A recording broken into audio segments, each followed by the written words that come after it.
नमस्कार, डेली बज इंडिया देख रहे हैं आप। यूपी में 2022 में विधानसभा चुनाव होने हैं। उससे पहले सभी पार्टियों ने अपना दमखम दिखाना शुरू कर दिया है। असदुद्दीन ओवैसी ने सीएम योगी को चुनौती दे दी है कि अगली बार उन्हें सीएम नहीं बनने देंगे। फिर क्या था, सीएम योगी ने भी ओवैसी का चैलेंज एक्सेप्ट कर लिया। कह दिया कि ओवैसी बड़े नेता हैं, उनकी चुनौती मंजूर है।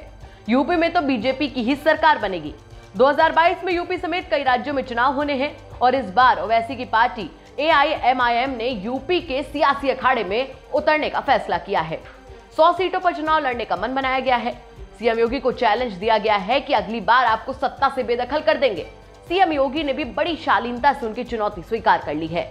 कह दिया, ओवैसी बड़े नेता हैं, वो देश के अंदर प्रचार करते हैं, उन्हें एक समुदाय विशेष का समर्थन प्राप्त है। सीएम योगी ने कहा कि ओवैसी भूल रहे हैं कि यूपी के अंदर वो बीजेपी को चैलेंज नहीं कर सकते, क्योंकि बीजेपी यहाँ अपने मूल्यों और मुद्दों के साथ चुनाव लड़ती है। अगर ओवैसी 2022 विधानसभा चुनाव के लिए बीजेपी को चुनौती दे रहे हैं, तो बीजेपी का कार्यकर्ता उनकी चुनौती को स्वीकार करता है। इसमें कोई शक नहीं है कि 2022 विधानसभा चुनाव में उत्तर प्रदेश में बीजेपी सरकार बनाएगी। अगले साल होने वाले यूपी विधानसभा चुनाव को लेकर ओवैसी ने पहले ही ऐलान कर दिया है कि उनकी पार्टी 100 सीटों पर अपने उम्मीदवार उतारेगी, जिसके लिए उम्मीदवारों की लिस्ट भी बनाई जा रही है।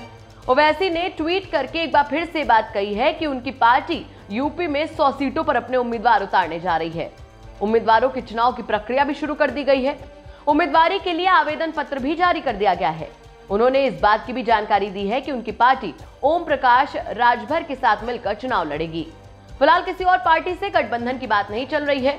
संभावना है कि ओवैसी यूपी के मुस्लिम बहुल इलाकों में ही अपने 100 उम्मीदवार उतारेंगे और राजभर की अगुवाई वाले भागीदारी संकल्प मोर्चा के साथ चुनाव लड़ेंगे। ओवैसी ने कहा था कि उनकी पार्टी AIMIM हर मुमकिन कोशिश करेगी कि यूपी में फिर से बीजेपी की सरकार ना बने, और ये भी कहा था कि हम योगी को फिर से यूपी का मुख्यमंत्री नहीं बनने देंगे और अगर हम मेहनत करें तो ये मुमकिन है। वहीं सीएम योगी ने बीजेपी कार्यकर्ताओं को धन्यवाद कहा है और विश्वास जताया है कि इस बार यूपी विधानसभा चुनाव में बीजेपी 300 से ज्यादा सीटों पर जीत दर्ज करेगी। और ओवैसी इस बात का दम भर रहे हैं कि सीएम की कुर्सी पर योगी आदित्यनाथ को नहीं बैठने देंगे।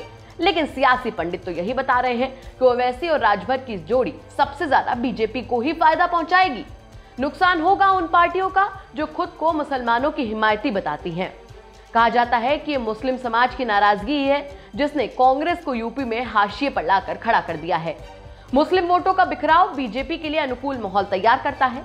बस यही काम ओवैसी और राजभर कर रहे हैं।